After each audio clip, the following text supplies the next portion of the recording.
Hello, dear friends, dear clients, dear guests. We appreciate your participation in our webinar. I would like to say that our webinar is a fourth webinar which is related to investments to the by the Russian companies or Russian-speaking companies to the different world's locations. In November and December last year, we made few webinars in respect of the investment to the US, to China, and to Europe. And now we decided to focus on Czech Republic. And this webinar is in respect of the investment to Czech Republic.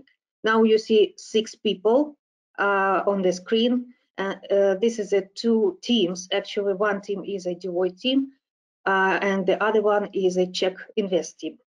So Deloitte team has here the Russian-speaking desk, which serves client through the all Europe, Central Eastern Europe, and CzechInvest helps investors to come to the Czech Republic. The Deloitte team is Svetlana, it's me, Anastasia Perharubova, and Martin Schulz. And CzechInvest team is Liber, Gabriela, and David. So we start, please next slide. So that's introduction of us. You can see who we are and where we're from. Next slide, please. So now let me guide you through the agenda for today. We will follow our presentation with the introduction of CzechInvest activities and the representation in Russia by Libor. Svetlana will guide you through the Czech business environment in the context of the Central European business environment. David Pejšek will talk about investment incentives in the Czech Republic, and Martin will guide through the R&D tax deductions that is available for companies and investors in the Czech Republic. My part would be immigration and relocation process into the Czech Republic, and Gabriela will talk about special governmental projects for immigration, which are especially important these days in the pandemic environment, and she will also comment on the COVID specifics. We encourage you to write questions in the chat, which is available on your right-hand side. If we are not able to answer your questions during our presentation, we will definitely get back to you on an individual basis, as we will have your contacts and your questions recorded. So thank you very much. And without further ado, I pass my word to Libor Hanuš, who will present CzechInvest activities in Russia. Next slide, please. Libor, we cannot hear you. Maybe the microphone is off. Yes, it's okay. Okay, yeah, now, okay, yeah. Yeah, super, yeah. My name is Libor Hanuš. I'm a representative of CzechInvest in Moscow. More officially, I'm director of Common Independent States operation. I'm responsible for activities in past Soviet territory where Russian language is used to obey. Next slide. Next slide. Yeah. I hope my colleagues will give you more details information about CzechInvest, but especially in relations to foreign activities. I want to present several points. Firstly, we plays a key role in providing for supporting business and investment. We provide communication between regional, center, and international sectors of cooperation.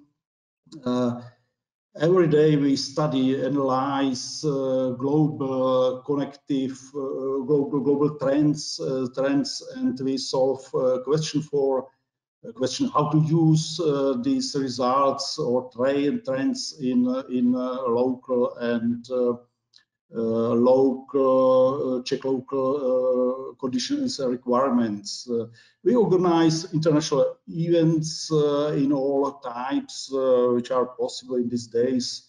Organize international events like marketing, fair trades, road show, and so on. CzechInvest has or established, created its own network, including China, South Korea, Germany, UK, West Coast, USA, and Germany, UK, and Russia. Yeah. Next slide.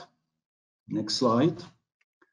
Why the Russia Federation, despite of all problems around today, Russia, it's important markets outside of European Union. You can see the table indicatively data for 2020 about mutual trade over. The second, Russia is also interesting interesting for Czech business companies. About 500 million was invested in Russia economic. The third, over 14 companies with Russian owners are registered in Czech Republic. And it will be good, or it will be fine if Russia's small middle enterprises transfer investment activities from real estate to industry and R&D sector, innovative sector for perspective project in Czech Republic. Next slide. Next slide. Yeah, basic task or missions in Russia. We analyze small middle enterprises commercial landscape, especially small middle enterprises. We consult, find about financial support in all forms in Czech Republic. We look up the small middle enterprises to organize negotiation for cooperation with Czech firms. We organize tailor-made in Czech Republic, and we need to hold on communication and contact with Russian public and state sector. And finally, we support of Russia entities investing in Czech Republic. Next slide.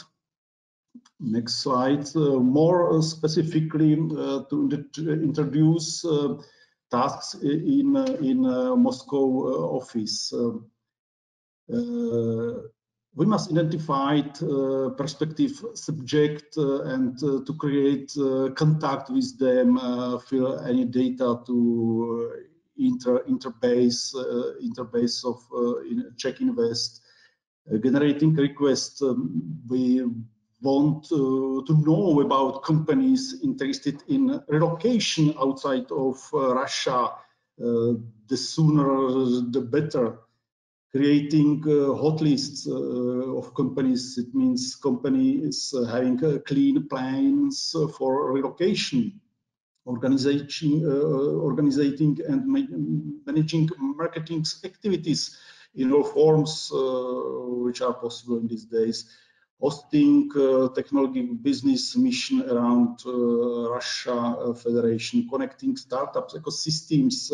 Now in Czech, we have a new system, new financial support system of startups, and I hope it will allow import the prospective startups project to Czech Republic. Next slide. Next slide. What or who are we looking for? Firstly, it's a small and middle enterprises. It means firms without any forms of state participations. Small middle enterprises with export potential. Firms which having R&D activities and ambitions to enter to foreign markets. New created and European approach standard business. Successful export firms export, it's essential for relocation outside of Russia. Successful entities having plans to expand to abroad. Next slide. About possible or maybe perspective business sectors. There are several targets with potential for relocation. Maybe we speak about AI and digital well-known trends. No need to comment more. Creative industries, I hope or I believe its capacity in the territory so too limited, and there are driving for globalization. Advanced industrial technologies. There are some especially perspective projects which are results of many years R&D activities in Russia, maybe in Soviet Union in the past. And finally, it's aerospace, unused local potential of R&D. Czech aerospace sectors offers a lot of possibilities for investment activities from abroad, especially from Russia. Finally, the location, we are located in the heart of Moscow, nearby metro Mayakovskaya, metro station Mayakovskaya. We have a very good condition for negotiation, for meetings and so on. We have a directly imported beer from Czech breweries and so on. Welcome. Thanks for your attention.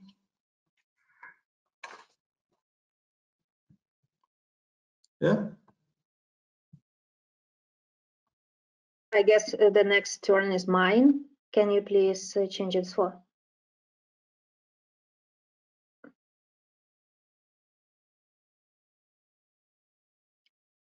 Next slide.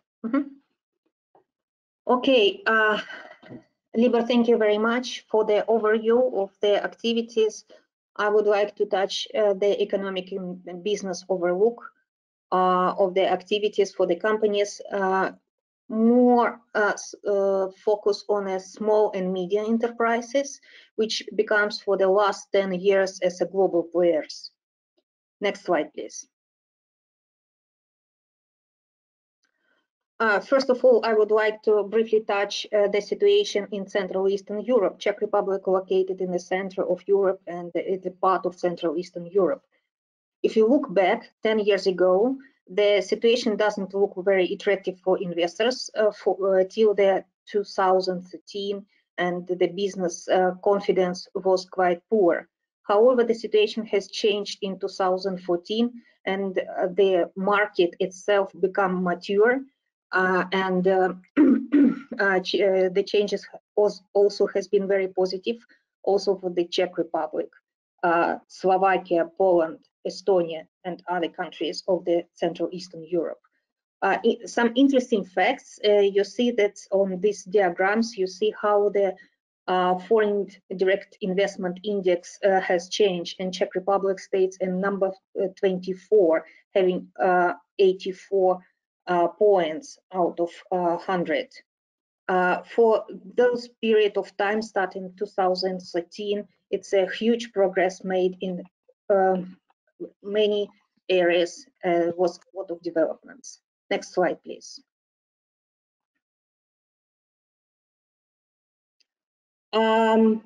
Actually, on this slide also there are some kind of figures which shows you comparatively results with the other regions, other countries of the regions, Germany, Austria, Czech Republic, Poland, and the few samples of economic indications.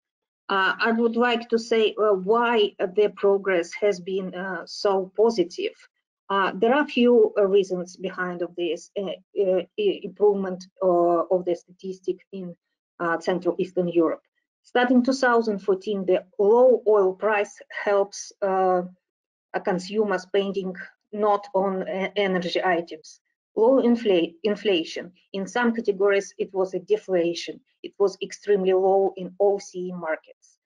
Also, the big euro helps export, and the bank credits was available for the many businesses that period of time. So you can see the kind of figures, and what is also interesting that in that period of time the economics grows quicker than the West Europe economics. When the West Europe grow 1%, the Central Eastern Europe economics additionally grow 1.2%. And of course, the Central Europe is obviously about culturally is closer to Russia, Belarus, and Ukraine and Kazakhstan. Next slide, please. So look at Czech Republic numbers. Actually, that's one of the best. I can say that, of course, we do not have 2020 numbers. And what we can say, it's the indicators in relation to the pre-COVID time, 2018 and 2019. What makes the interesting for the Czech Republic's the investors for the Czech Republic as a choice. General investors are not very worried about changes in government, as a basic economic model is accepted. As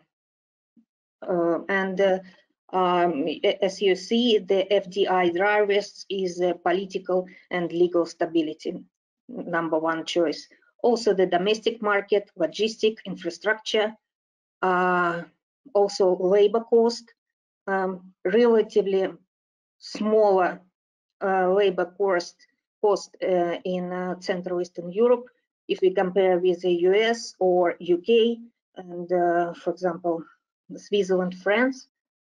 It plays a significant role for the investors. And this result actually with the employment rate, which is the lowest in the Central Eastern Europe and in Europe as well. And you see the Czech Republic on the has a lowest unemployment rate if you compare with the other European countries. We will talk about later the labor market and ability to find out the proper labors. Next slide, please.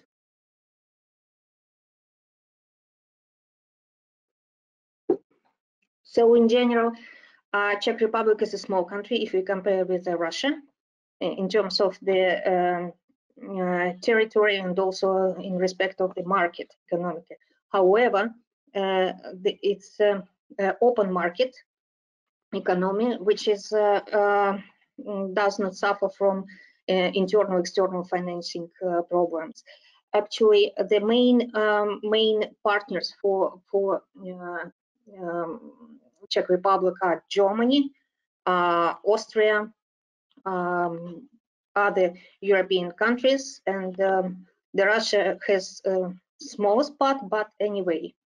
Again, we are those we would like to look for the Russian investments, how it looks like in eyes of the Russian small and medium enterprises. What is important for investors? It's a tax system.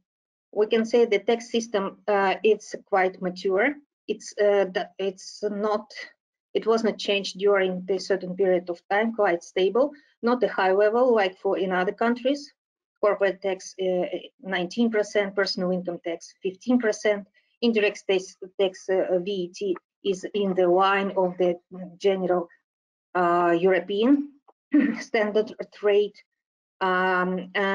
Taxes, so-called social security and health insurance tax, yes, it's quite higher if we compare with Russia, but it's not so high like, if, for example, in France and other European countries. Financing in Czech Republic, there are a lot of different banks, but the major presented by ČSOB, KB, UniCredit, Česká spořitelna, Raiffeisenbank. Also, you can find the two Russian banks. It's Sberbank and Expo Bank. Sberbank has a lot of branches in Prague and over the country, so you can find the same level of services as you used to have in Russia. Next slide, please. Well, there is another numbers, and what is interesting, this actual slide more for investors who is not going to create the business from scratch or to make the parallel of its Russian business. It's for those who would like to buy something, and this shows many activities in Central Eastern Europe and the Czech Republic. Again, it's a pre-COVID data. We do not have actually the numbers during the for the 2020. And I see we will find out them in the middle of 2021, not earlier. We do a lot of transfer pricing works now, and that is a question on which data we need to rely on. For M&A, for those investors from you who is going to buy something, probably it's the best time to think about and to look at the assets, the good assets and the quite, you can find very interesting from price perspectives. If you look in 2018 and before, you see that the sector of real estate in construction was very popular for the investors from former Soviet Union. The situation now has changed, and I know that there are a lot of, we see as a Deloitte, we see a lot of interest from IT and telecoms sectors to find out partner or to find out the assets company to enter to the market. On the right side, you see the examples of the Russian business. The Sberbank, I think, is the biggest one investment in terms of M&A. Next slide, please. Well, local talent. Irrespectively of what you would like to do, whether you would like to buy company or you would like to make a greenfield and invest here to do the trading company or to establish the production, you need to rely on the local market, on local talents. And Czech Republic is probably is one of the best equipped, I would say, the countries in the Central Eastern Europe. You can find a lot of professionals, and sometimes before the COVID crisis, there was a shortage of the professionals in the area of IT. And you can see actually there are the map of the Czech Republic, and from our practice, we can say that we see the three centers. The one is close to Prague and Prague itself. The next one is Brno, where the technical university is located, and it's very it's a very popular destination for the education in technical sphere, and Ostrava on the west side of the country.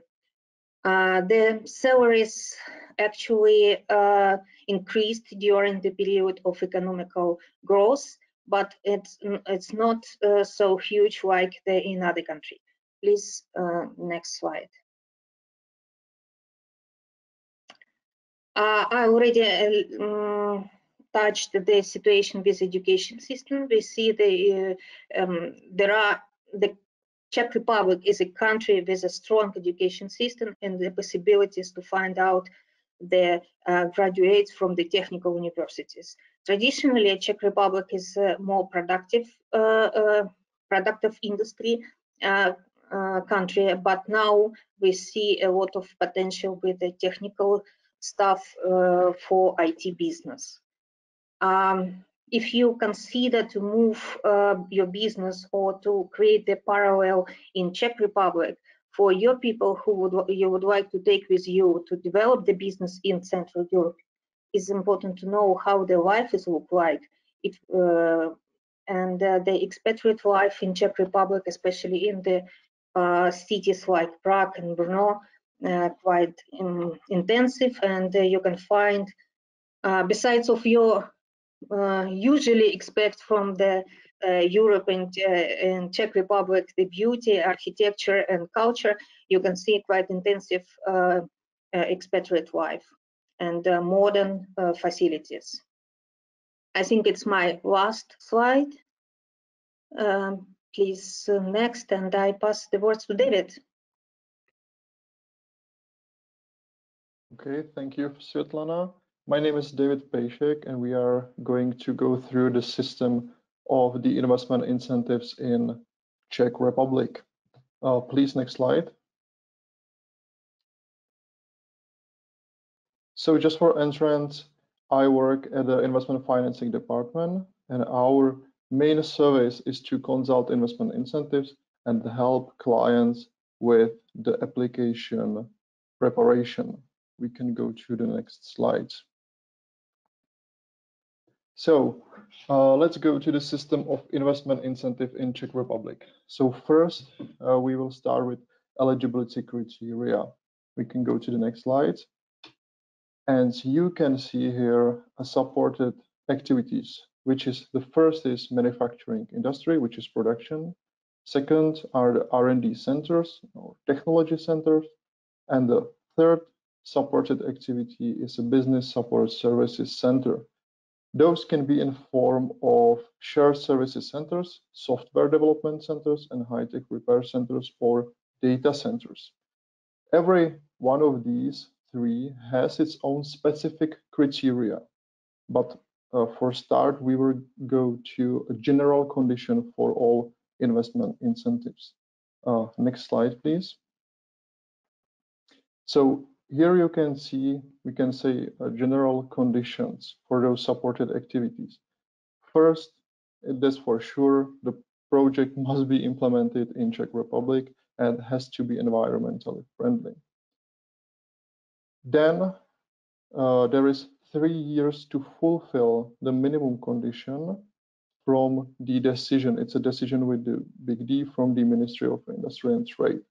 But the most important information from this slide is that investor can start working on the project after the submission of the application. So you can order machines, employ people, buy lands, buy buildings, buy machinery after the submission of the application. And CzechInvest is the only place when you can submit your application. Now we will go to specific criteria in every supported activity. So please, next slide. The first one is manufacturing industry. We can go forward. So here you can see the table. So basically in manufacturing industry, there are 3 options. First is to invest in a so-called developed region. The condition here is to invest at least 3 million euros and fulfill the additional condition of high added value. I will describe it later just in a few slides.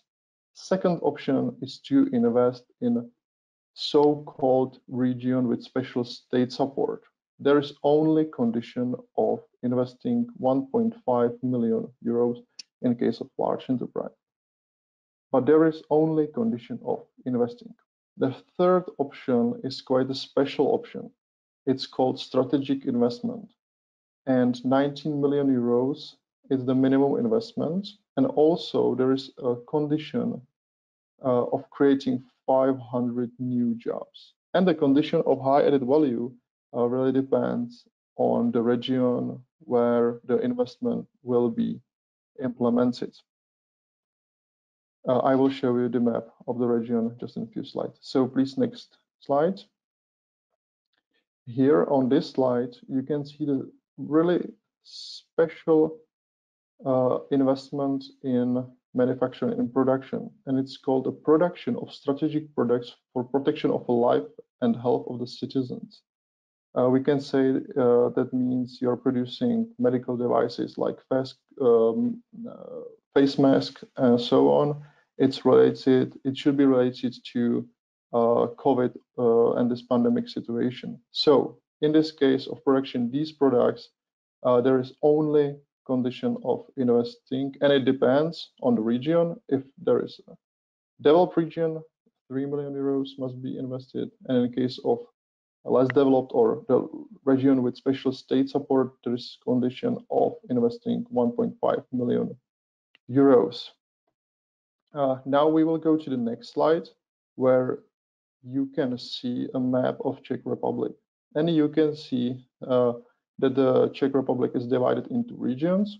So red regions are those regions with special state support, or less, we can say less, it's just so-called less developed regions.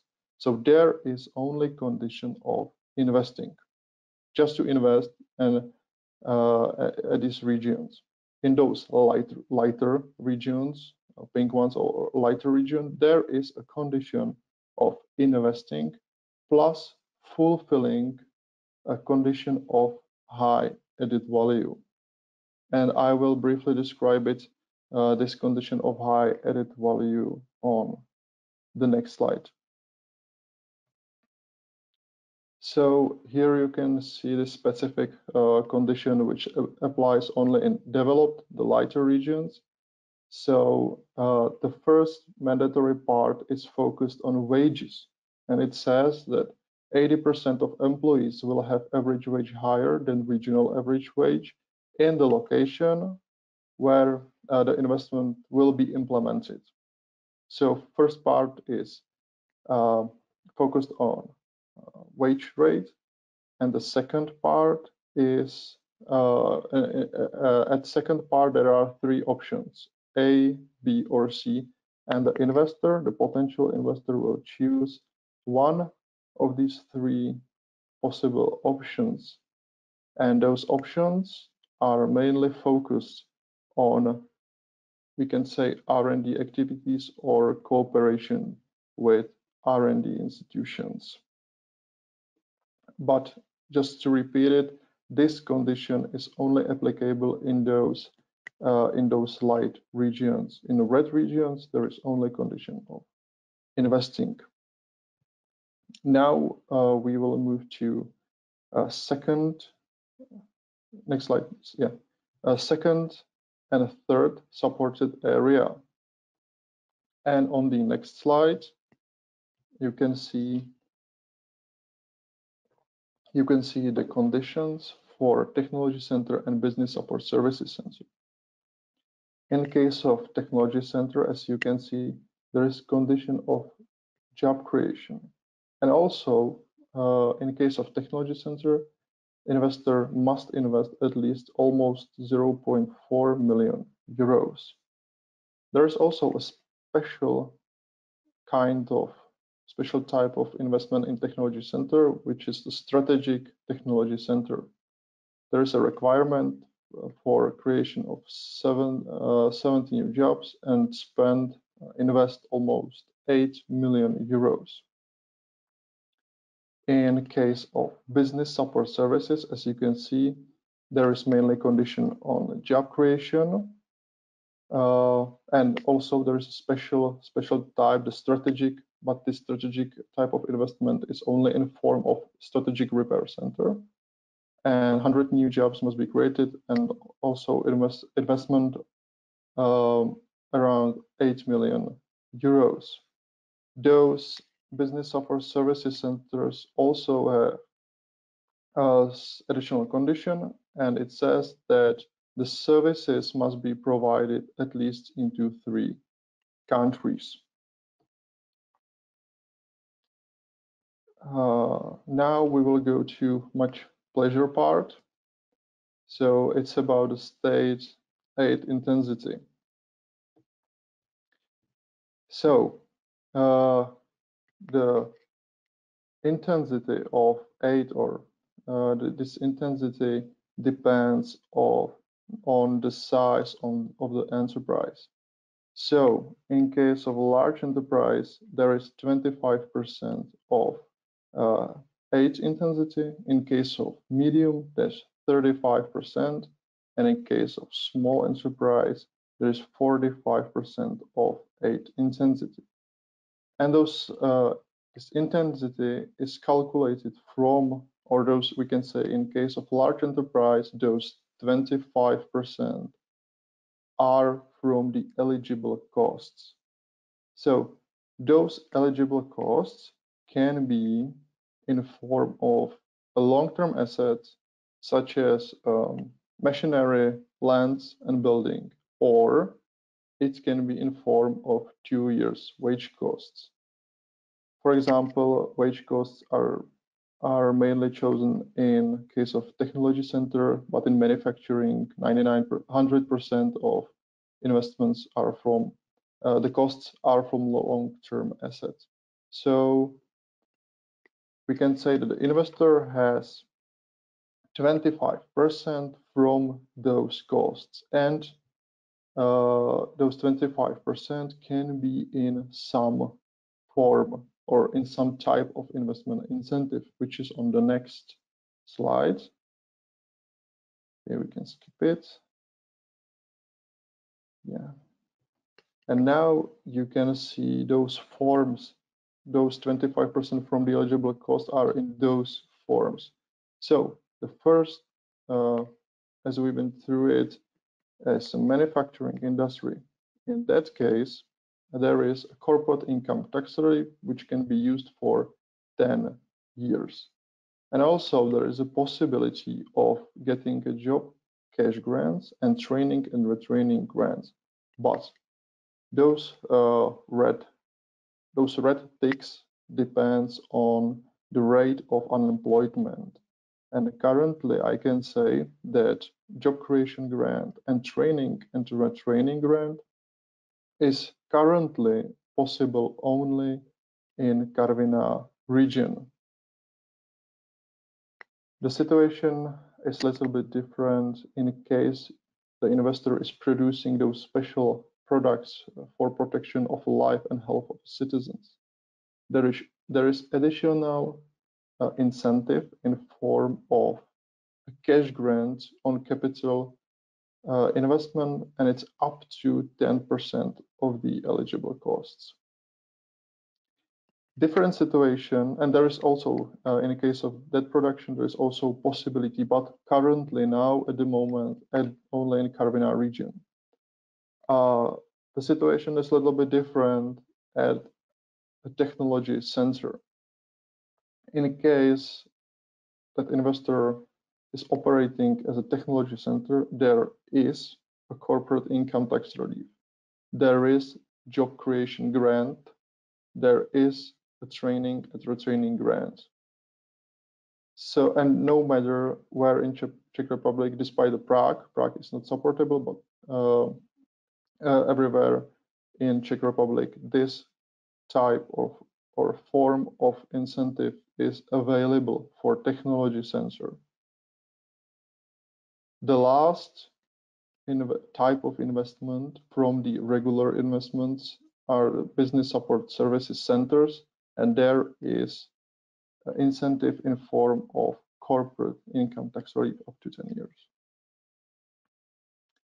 We can go to the next slide, and you can see a table of types of forms of incentives for those specific special strategic investment with a large investment and a lot of new jobs are required here.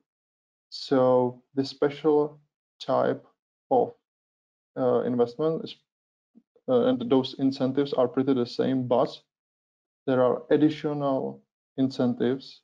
And in case of manufacturing, there is cash grants on capital investment up to 10%. But in technology center, business support services centers, there is additional incentive in form of cash grant on capital investment up to 20% from the eligible costs.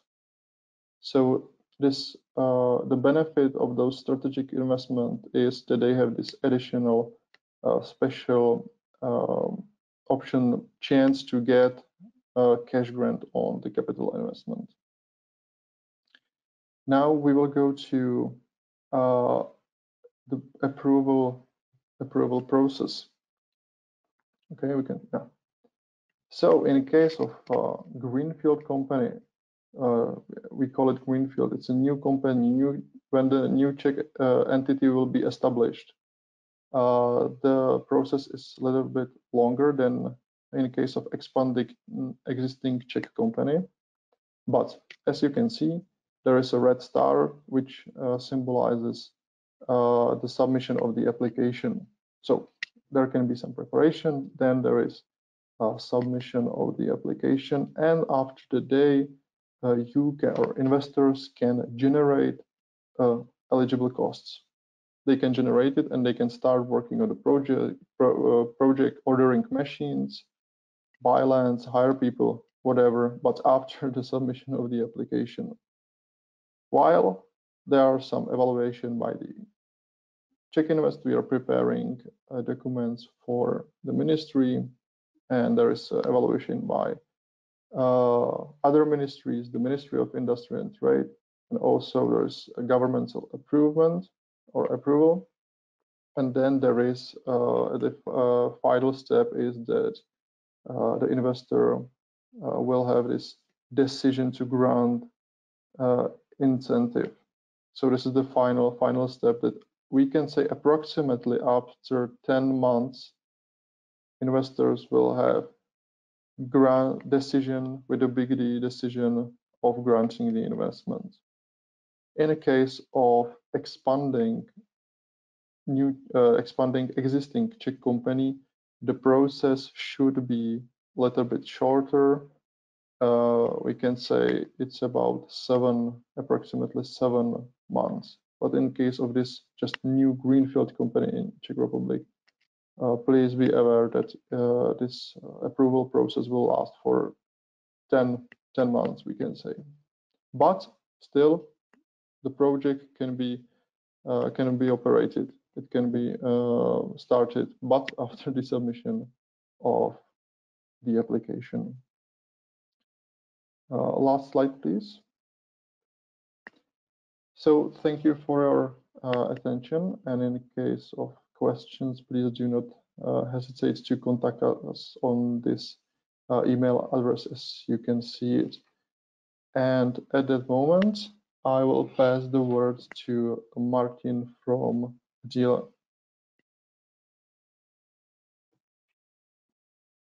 Hello everyone. I will talk about the R&D tax deduction, which works somehow similar as the incentives David explained, because it's also the corporate income tax relief, but it's for the activities, for conducting R&D activities within the companies.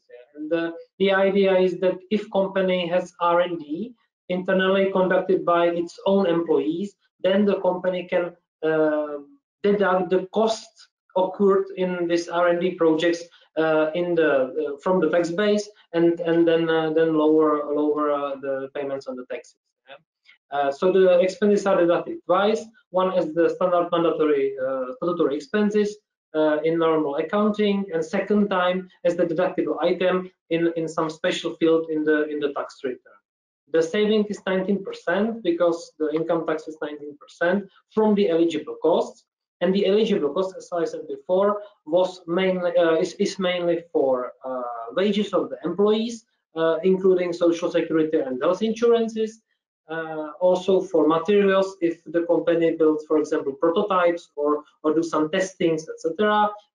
Depreciation of the fixed assets. So if there is some machinery which is used for the development, these depreciations can also be deducted. Travel expenses, there can be also services bought from universities or from some other research institutions, etc. And this kind of costs. The conditions of applying. The company has to at first distinguish between the normal activities and the R&D. For these tax purposes, the R&D has two main parameters. One is the beneficial element of novelty or significant innovation.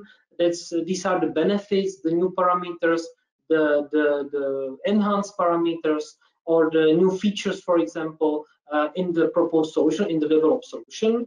The other part is technical or research uncertainty, which means that the company has to mitigate the risk, have to find the solution, have to do the testing, for example, and also the work have to show systematic signs. So it's not something just in coincidence, happening in coincidence, but it's systematically done in the company. The required documentation or the application of how companies can do that.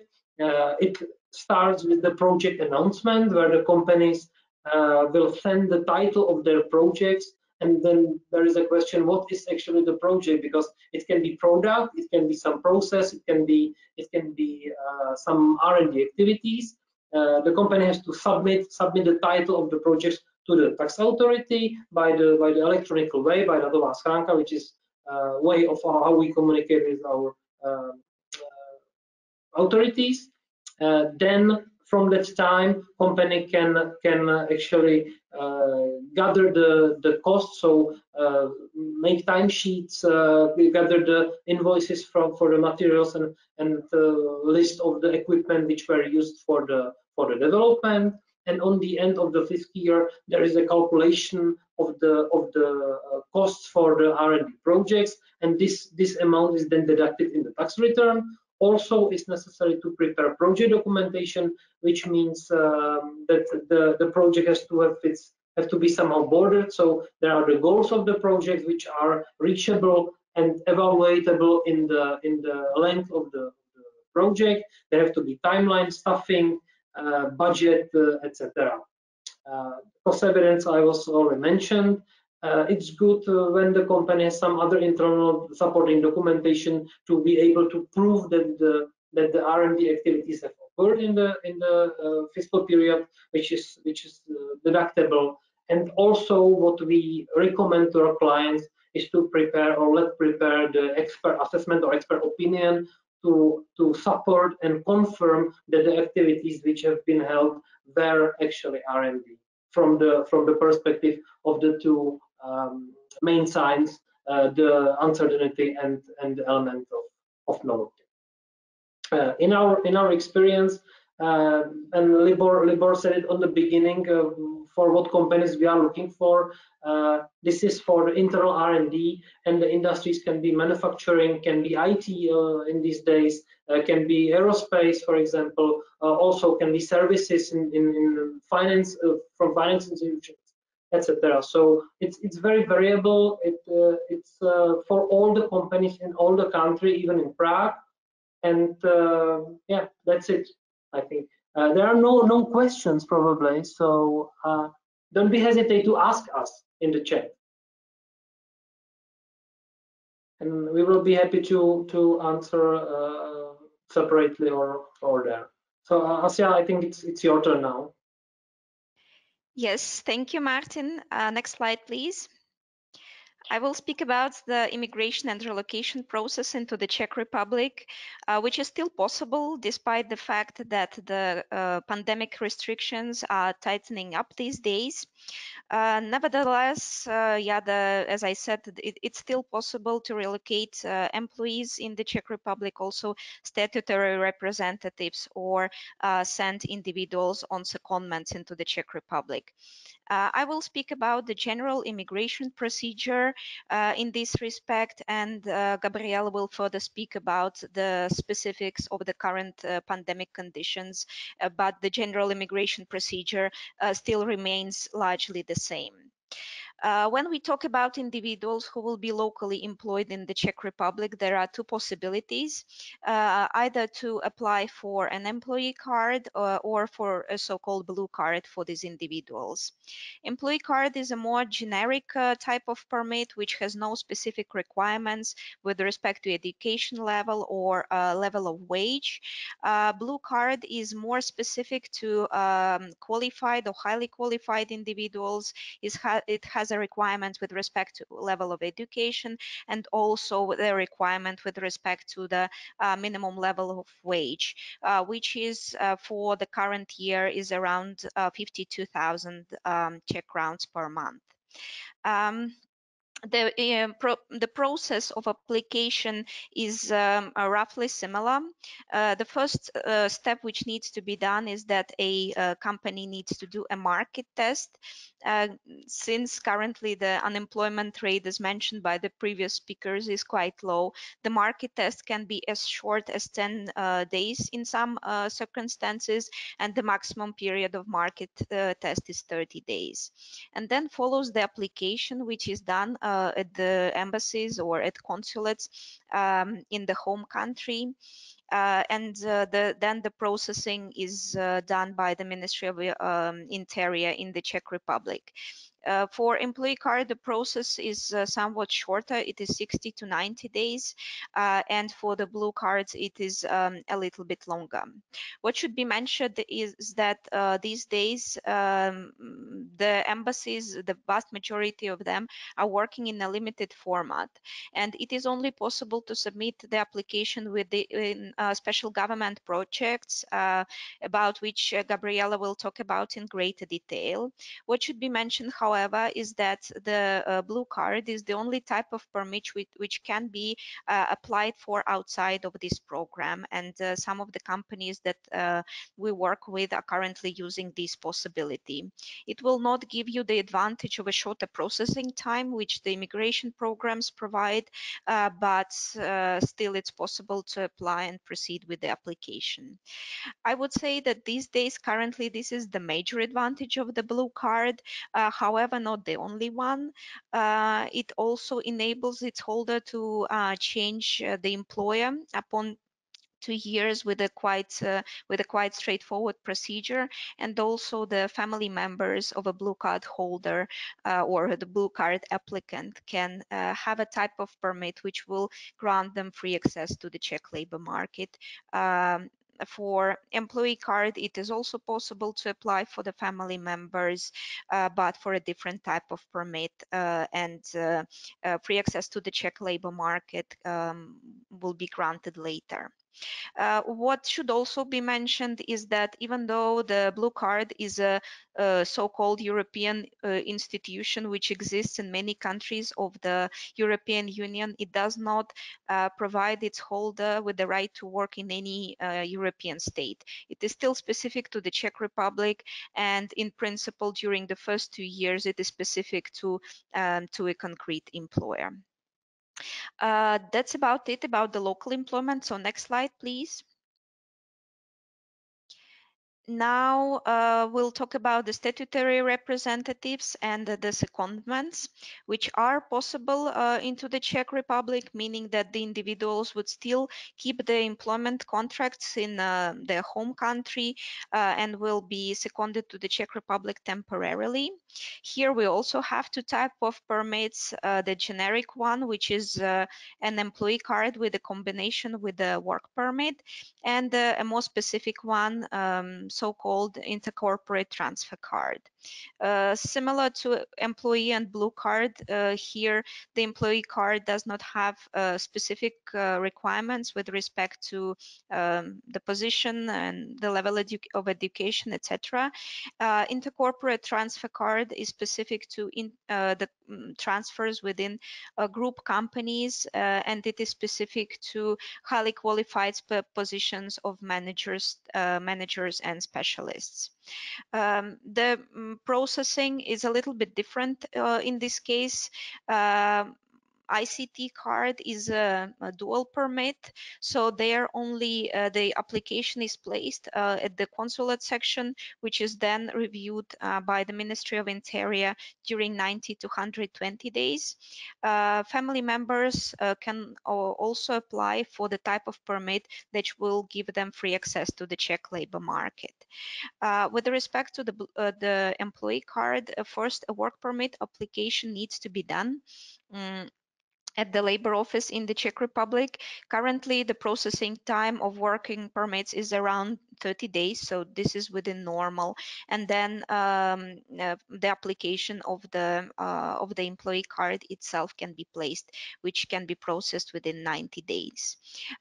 These two types of permits are currently can be applied through the government programs, and yeah, it is possible that the processing time would be shorter if the program allows that. What should also be mentioned is that ICT card has a maximum validity of 3 years and it cannot be renewed. So if a seconded individual would like to stay in the Czech Republic, or there is a need of the stay, then the new type of permit needs to be applied for. As regards statutory executives, they are, let's say, in a special group because from the Czech perspective, they are looked at sometimes as employees and sometimes as individual entrepreneurs, so to speak. So from the immigration perspective, this is the latter case, meaning that for work on the basis of mandate agreements in the Czech Republic, it is necessary for them to apply for entrepreneurial permit. Which again it is possible currently within the programs. Since this is similar type of permit as regular self-employed individuals applied for, unfortunately it should be expected that the individual would be interviewed at the consulate to confirm the substance of the activities in the Czech Republic. There is also a specific type of permit with respect to statutory representatives. It is called investor card.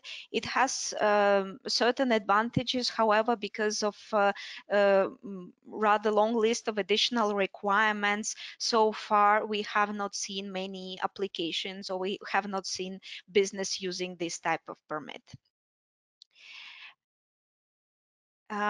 Okay, next slide, please. Now, we were talking about the availability of talent in the territory of the Czech Republic, and to a large extent this talent is represented by foreigners who have been working in the Czech Republic or moved to the Czech Republic during the period of economic prosperity. So their advantage in comparison to individuals who would relocate from their home countries is that typically you would not need to undergo a complicated and sometimes lengthy immigration process. So there are categories of foreign individuals who can be recruited straight away, and these typically would be holders of permanent residence permit in the Czech Republic, family members of Czech citizens or other European citizens, family members of non-European citizens who have a special type of permit, students or graduates of the accredited universities in the Czech Republic. Next slide, please. Other things to consider when talking about relocation of individuals in the Czech Republic. First point is the necessity to undergo integration courses, which is new as of this year. And I know Gabriela will talk about it in greater detail in her presentation, so I will not elaborate on that. Also, Svetlana briefly touched based on the tax system of the Czech Republic.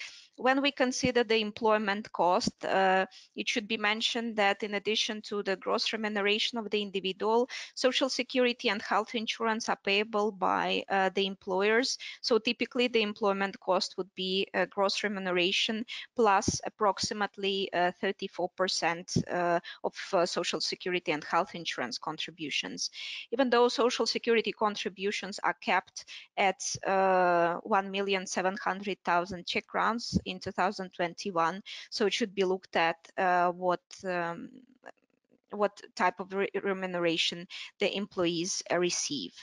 If we talk about the level of taxation on the individual side, here there has been a slight change in taxation of physical persons. Svetlana mentioned 15% tax rate. There is additional tax rate of 23% as of this year, again on the income, which is in excess of 1,700,000 Czech crowns. In addition to that, individuals are subject social security and health insurance contributions. So roughly we can say that the total tax and social security burden for individuals is at 26-27%, depending on the level of income, which gives us a net income of 73-74% from the gross income. What may be interesting for investors is that for company owners or share owners, there is quite beneficial treatment of capital gains from taxation perspective. There is an exemption from capital gains from the sale of shares or sharing the company if a time test is met. Time test is 3 years for regular shares and 5 years for share in the company. I will also briefly say some words about the healthcare system, which your relocating employees may be interested in. The healthcare the public healthcare is available to employees, but what is important to note, it is not available to their family members if they are not employed elsewhere or if they are not holders of permanent residence permit. So please consider additional cost of commercial health insurance with respect to such family members. Public healthcare system covers the vast majority of healthcare expenses and also some of the prescription medicine. So from that perspective, there would not be, let's say, much change from the system which currently exists in Russia, for example, and also at an additional charge, it is possible to attend private medical institutions where you rather pay for the service and not for the healthcare itself. I can see there is a question to repeat restrictions on changing employers for a blue card holder. Yes, so the answer is that during the first 2 years of holding a blue card, there is a regular approval process for a blue card holders, and after 2 years, it is possible to do on a notification basis, and it is possible to change employer 3 days after such notification. So that is it for my presentation, and I pass my word to Gabriela. Thank you very much. So can we have next slide, please? Yes, my name is Gabriela Bauerová and I am responsible for visa support for investors, those who are coming newly to the Czech Republic, and also for the Czech employers who are looking for support in relocation for their foreign employees, managers or statutory representatives. Next slide, please. When we are talking about visa support of CzechInvest, it basically stands on 3 pillars. One is the visa programs that have been mentioned already several times by Anastasia. We have currently 3 visa programs that are enabling and somehow making the visa application and visa process smoother or easier, and I will talk about them later. Then we are providing, let's say, customized visa process support mainly to the top management or statutory representatives and their family members for the major important investors in the Czech Republic. We are able to arrange, for example, some priority registration or appointments for biometrics after they arrive to the Czech Republic. And of course, we spend a lot of time on education, consultations, organizing visa seminars and platforms, discussing the problems in visa process and trying to initiate some changes for better. In this respect, we cooperate with the state administration, of course, mainly with the ministries that are playing some role in the visa process, like Ministry of Interior, Foreign Affairs, and Ministry of Labor, and of course our Ministry of Industry and Trade as well. Next slide, please. We got some basic overview about the visa process in general and the visa and residence permit types. And I will talk about the current restrictions due to the COVID pandemics. Next slide, please. As of January 30th, 2021, basically the travel to the Czech Republic from abroad is possible only for essential reasons. That means that basically you can enter the Czech Republic for the purpose of performing a job, some business reasons, health issues, and so on, but it is not possible to travel for pleasure, sightseeing, visit the family, so on. Next slide, please. The main body that is regulating the restrictions on the border is Ministry of Health through protective measures that are regulating the entry and also leaving the country. And it is connected to the list of countries according to the level of risk of COVID-19 transmission.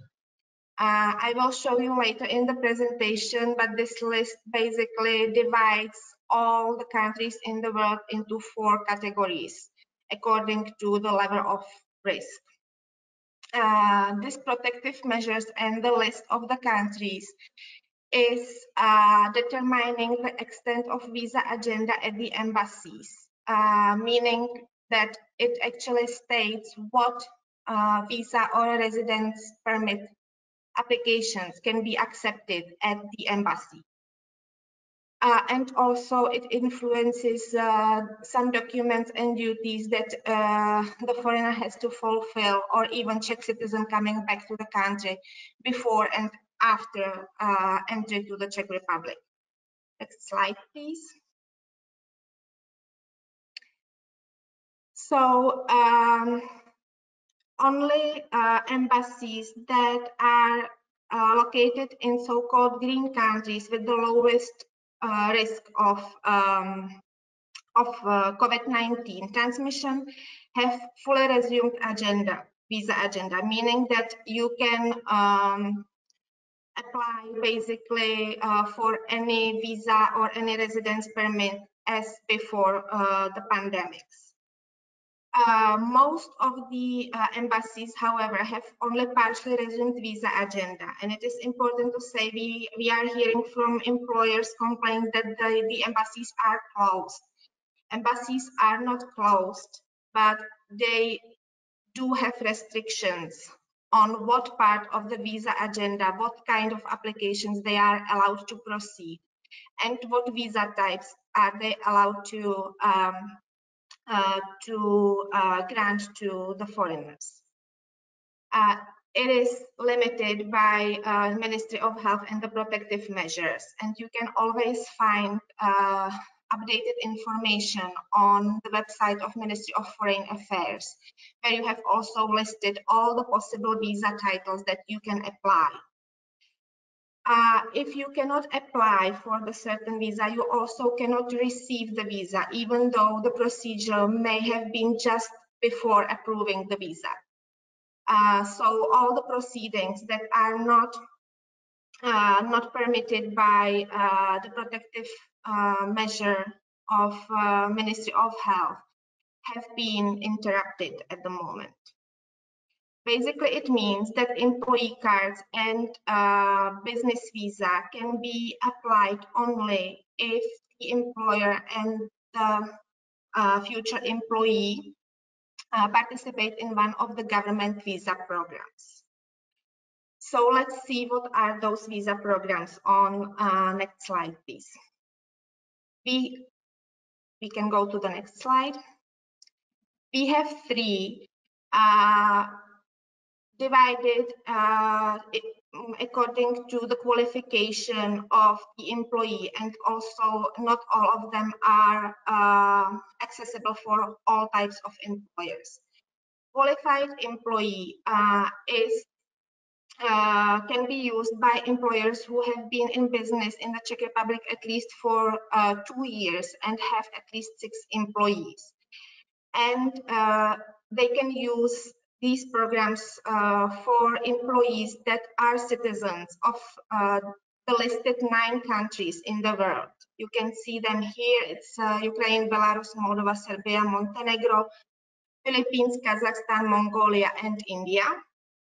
And they can apply for employee card using this, even now in these pandemic times when the embassies have limited visa agenda, as you know. Similar rules apply for highly qualified employee, but these are open only for employee card or blue card applicants that are highly qualified, meaning that they will work on highly qualified position at the employer with the employer in the Czech Republic.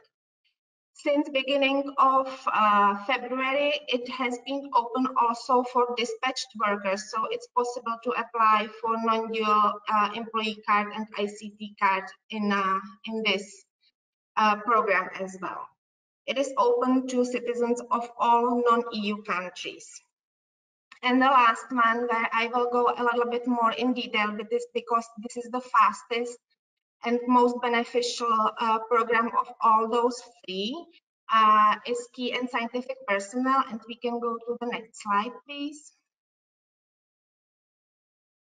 There are 5 types of employers who can apply or qualify for the program. It is investor, meaning that it's a company that has been in business in the Czech Republic at least 1 year and has at least 50 employees in Czech Republic, and at least 250 within the whole concern. Then we have a new company. Those are companies newly incorporated up to 2 years since incorporation, since they have been entered in the commercial register. Then we have research institutes, technology companies. That's basically a company that has agreement with the research institute on collaboration in research and development field. And then startups, new technologic innovative companies. So these are employers that have to fulfill some additional employer type specific criteria to enter the program. And on next slide, we can see what are the requirements for employees, what kind of employees can benefit with this program. It's of course legal representative listed in commercial register, then managers and key specialists and their family members. These highly qualified specialists and managers do get the first available appointment at the embassy. So once they are included in the program, they do not have to go through any special procedure, call the embassy or try to schedule an appointment, but the embassy approaches them and gives them or offers them the first available appointment. We can go to the next slide, please. What are the benefits of the programs? The program, the first one, the qualified employee, that is aimed to medium qualified workers, let's say. The main benefit of that program is that it is hard to schedule an appointment at the embassy, or sometimes it's even impossible because all the quota has been dedicated to the program. So the benefit is that they are granted the appointment at the embassy and they can submit their employee card application. The programs for highly qualified employees and key and scientific personnel have additional benefits in simplified administration, because some of the documents that usually or in normal circumstances have to be submitted in as originals at the embassy with the application can be replaced by a single declaration of employer. And it is mainly proof of accommodation and employment contract. And in case of key and scientific personnel, it is even the proof of qualification or education. So they don't need to translate their university diplomas and so on. It's enough when the employer declares that that they have the qualification for the highly qualified position. And of course, at these pandemic times, as we mentioned already several times, all these programs are running, and it is possible to submit the application at the embassy with limited visa agenda. And lastly, these highly qualified programs also have exemption for the mandatory adaptation and integration courses. I will touch it briefly, but we are running out of time. Is it still okay to go on? May I ask for next slide, please? So saying that you qualified for one of the programs and you are able to submit the application at the embassy, what are the duties, and your application has been approved, what are the duties before and after you enter the Czech Republic?